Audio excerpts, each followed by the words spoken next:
Vous écoutez le podcast de Présence PACA Corse sur l'accompagnement des entreprises dans la prévention et la santé au travail. Une série pour comprendre comment les services de prévention et de santé au travail aident les entreprises et leurs salariés à mieux prévenir les risques professionnels et à améliorer les conditions de travail. Vous découvrirez les multiples bénéfices d'une meilleure prévention en santé au travail pour votre entreprise. Bonne écoute!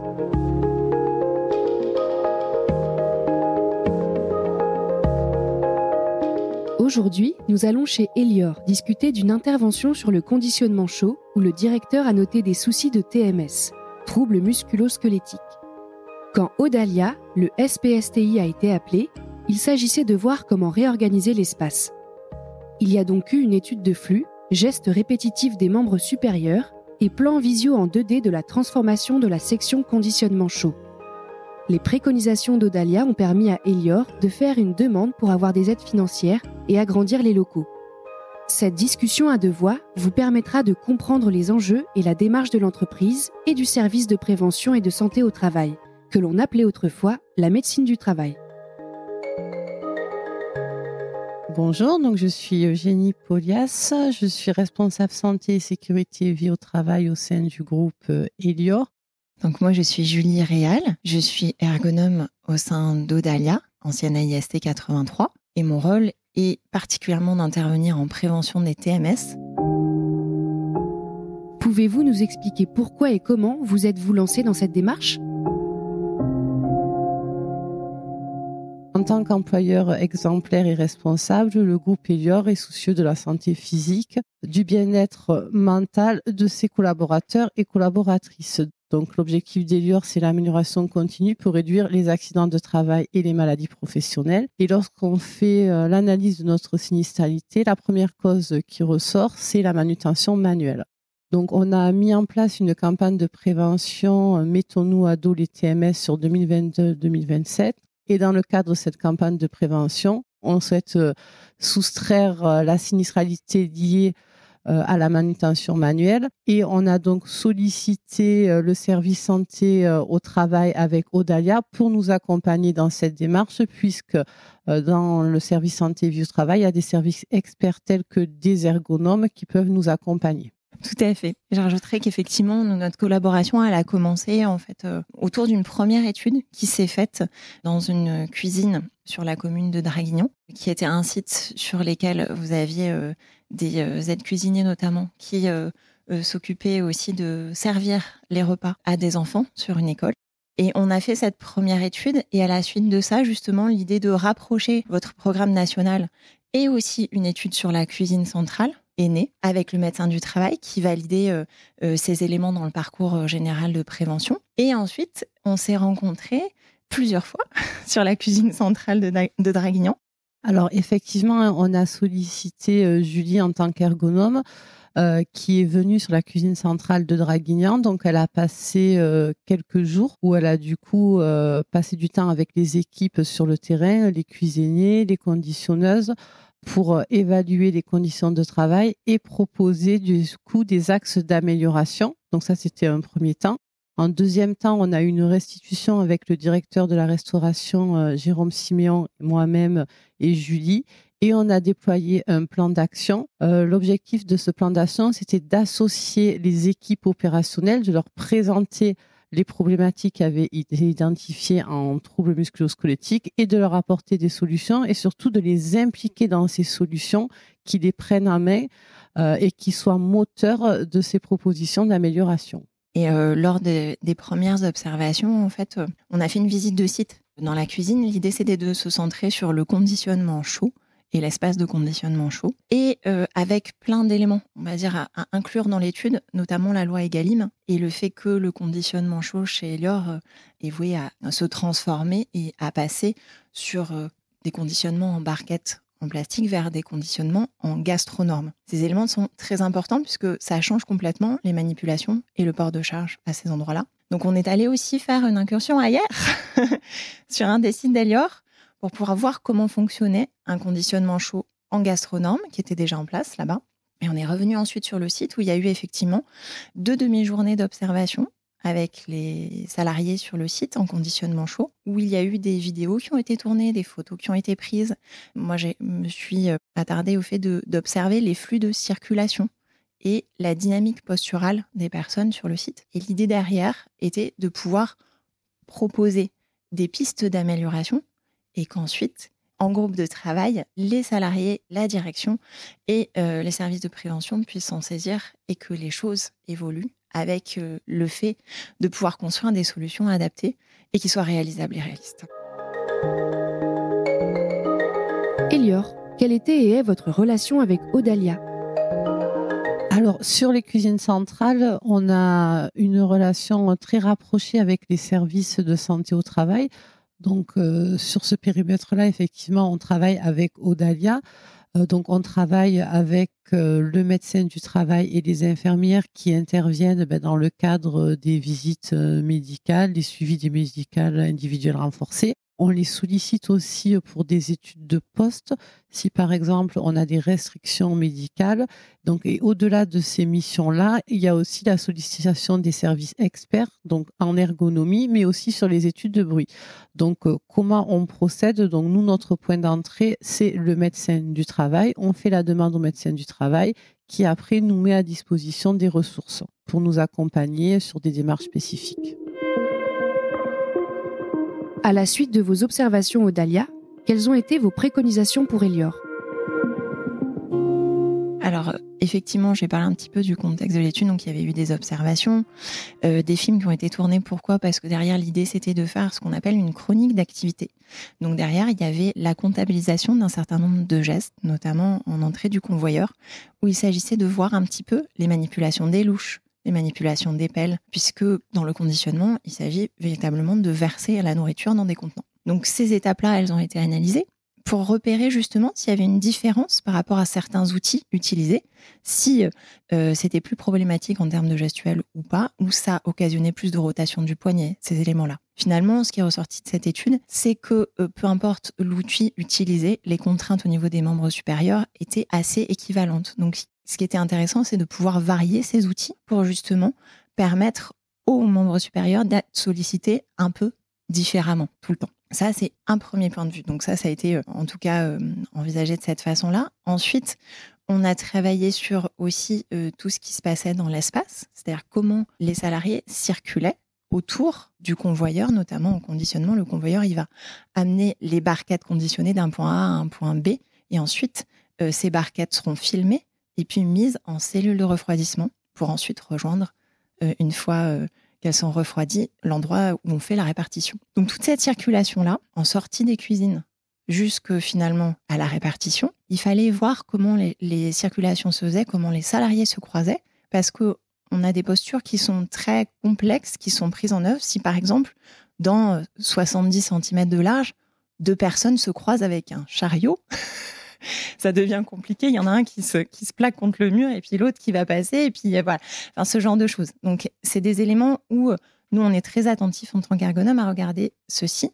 Et au départ, on était plutôt axé sur une étude des gestes répétés qui s'est rapidement élargie à la circulation puisqu'on a une cuisine, en tout cas dans le local de Draguignan, qui a une configuration particulière, exiguë aussi.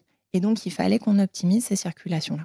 Donc, il y a une étude de flux avec un plan de dimension et ensuite, derrière, des préconisations spatiales, c'est-à-dire sur le fait de regrouper les cellules de refroidissement à un endroit, potentiellement dans l'idée de travaux futurs, pourquoi pas de déplacer éventuellement le convoyeur pour pouvoir permettre une autre dynamique posturale des salariés et d'être en aisance quand ils manipulaient les charges et qu'ils faisaient leurs mouvements. Voilà, ce genre de choses. On a travaillé aussi sur le fait de déplacer certaines étagères de rangement, de revoir le coin administratif qui prenait beaucoup de place par rapport au fait que finalement les personnes étaient tout le temps en train de manipuler. Et ce coin-là, il y avait une grande table avec beaucoup d'étiquettes à manipuler, un certain nombre de choses. Donc l'idée, c'était de revoir potentiellement sous forme de tableau d'affichage les choses et d'optimiser la circulation dans l'espace. On a aussi travaillé sur des équipements de manutention ergonomique. Donc, on avait acheté un Happy Lift C'est un outil d'aide à la manutention manuelle qui permet d'être à niveau et d'éviter du coup les contraintes et les postures contraignantes. On a associé le responsable de production pour qu'il s'approprie cet équipement qui existait sur le site, mais qui du coup n'était pas utilisé. Donc l'objectif, c'était l'aide à l'accompagnement et au changement pour qu'ils puissent prendre en main cet équipement, l'expliquer aux collaborateurs parce que ça permet de réduire considérablement les troubles musculo-squelettiques. Et on a aussi travaillé au niveau du bruit puisqu'on a fait des tests avec des bouchons moulés, donc individuels, puisque le bruit est un facteur aggravant des troubles musculo-squelettiques. Et je dirais qu'au-delà des actions qui ont été mises en place sur la cuisine centrale de Draguignan, on a étendu ces actions au périmètre national parce que l'objectif, c'est que des bonnes pratiques qu'on peut dupliquer sur d'autres établissements, on puisse les dupliquer et en faire la promotion au niveau national. Donc, par exemple, quand Julie parlait d'un point de vue administratif, plutôt qu'avoir des tables au niveau du conditionnement qui prennent de la place, avoir des tableaux, des étagères, des équipements de manutention. Voilà. Donc ça, c'est des choses qu'on peut dupliquer. Bon, toutefois, par rapport aux espaces de travail, on sera toujours obligé de faire des études spécifiques parce que ça va dépendre forcément des espaces de travail de chaque cuisine centrale. Ce qui est bien, c'est que nous aussi, en tant que service de santé au travail, comme on voit beaucoup d'adhérents, on voit différents adhérents qui ont parfois des équipements qu'on pourrait utiliser aussi chez un autre adhérent. Donc, il y a une forme de mutualisation aussi dans les connaissances qu'on peut glaner et qu'on peut transmettre aussi à un autre adhérent qui pourra améliorer ses conditions de travail. Donc, c'est assez intéressant. Donc, l'idée était de mettre en place là des roues qui seraient adaptées en termes de manipulation et qui ne se congèleraient plus dans les cellules de refroidissement. Comment se passe l'accompagnement du SPSTI, notamment sur l'aspect financier ? L'accompagnement du service santé au travail, donc c'est quelque chose qui est gratuit, donc qui est pris en charge dans les cotisations qu'on paye au service santé au travail. Après, pour le déploiement des plans d'action, donc c'est effectivement là à la charge d'Elior, donc c'est l'employeur qui est responsable des actions de prévention. On peut avoir des aides financières selon quelques cas particuliers. Par exemple, si on a des salariés qui sont en situation RQTH, donc reconnaissance de qualité de travailleurs handicapés, on monte dans ce cadre-là un dossier avec Cap Emploi pour avoir des aides financières pour des équipements ou autres. Quelle suite allez-vous donner à cette étude ? Alors, la suite par rapport à cette étude ergonomique qu'on a fait à Audalia, c'est vraiment de mettre en application toutes les recommandations au niveau national, c'est-à-dire en faire des bonnes pratiques qu'on puisse dupliquer sur les sites opérationnels. Après, nous, dans notre démarche de prévention, on travaille, comme je le disais en préambule, avec les services santé vie au travail. Et c'est vrai qu'on sollicite souvent le médecin du travail pour nous orienter vers des ergonomes ou vers des infirmiers ou des experts pour des études de bruit. Donc c'est quelque chose qu'on fait de manière récurrente. Ça permet vraiment de nous accompagner, nous, services de prévention Elior, et de nous apporter cette expertise et cet œil extérieur. Et je dirais que pour la suite, l'objectif principal, c'est vraiment de soustraire les salariés des troubles musculo-squelettiques et c'est d'apporter des axes d'amélioration, donc que ce soit sur un point de vue organisationnel, sur des équipements ou alors sur de la sensibilisation. Il y a une spécificité qu'on a chez Audalia et c'est super si on peut en informer en fait, notamment nos adhérents et les entreprises, c'est que nos services techniques accompagnent aussi beaucoup en conception, comme on l'a fait là pour le réaménagement en fait d'un local en fonction aussi de l'analyse des postures et des gestes répétés. On a un outil qui s'appelle SketchUp Pro qui nous permet en fait de faire des simulations en 3D et de pouvoir proposer en casque en réalité virtuelle une expérience au groupe de travail, aux salariés, aux directions qui veulent projeter le réaménagement de leurs futurs locaux. Et donc là, on a fait avec Elior une expérience en 2 dimensions sur des plans, donc de la cuisine centrale, et on peut aller jusqu'à la 3 dimensions. On peut faire cette expérience-là, ce qui est quand même très intéressant. Pourquoi ? Parce que gommer un trait de crayon, c'est beaucoup plus facile qu'abattre un mur en aménagement des conditions de travail.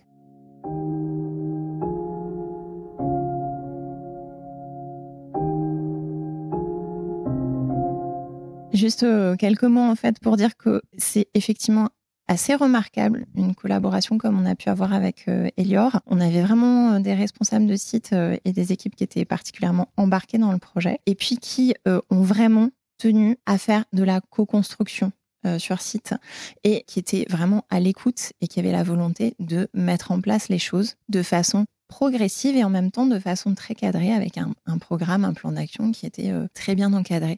Donc c'est à saluer et nous des collaborations comme ça, c'est super fluide, c'est du bonheur. Donc merci.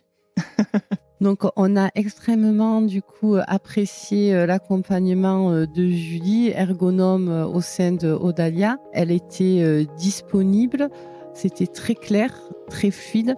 Ça nous a permis vraiment d'embarquer les équipes sur le terrain, d'avoir un œil externe, d'avoir une expertise.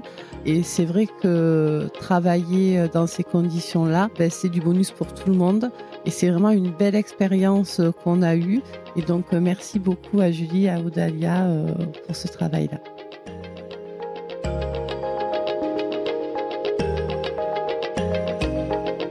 Si vous aussi vous rencontrez des problématiques de risques professionnels et de santé au travail dans votre entreprise, pensez à solliciter votre service de prévention et de santé au travail. Car ce n'est pas qu'une histoire de visite médicale. Des professionnels de santé et des experts en prévention accompagnent les entreprises pour que les salariés et leurs dirigeants restent en bonne santé et travaillent dans les meilleures conditions. Un chef qui va bien, des salariés qui vont bien, c'est une entreprise qui va bien.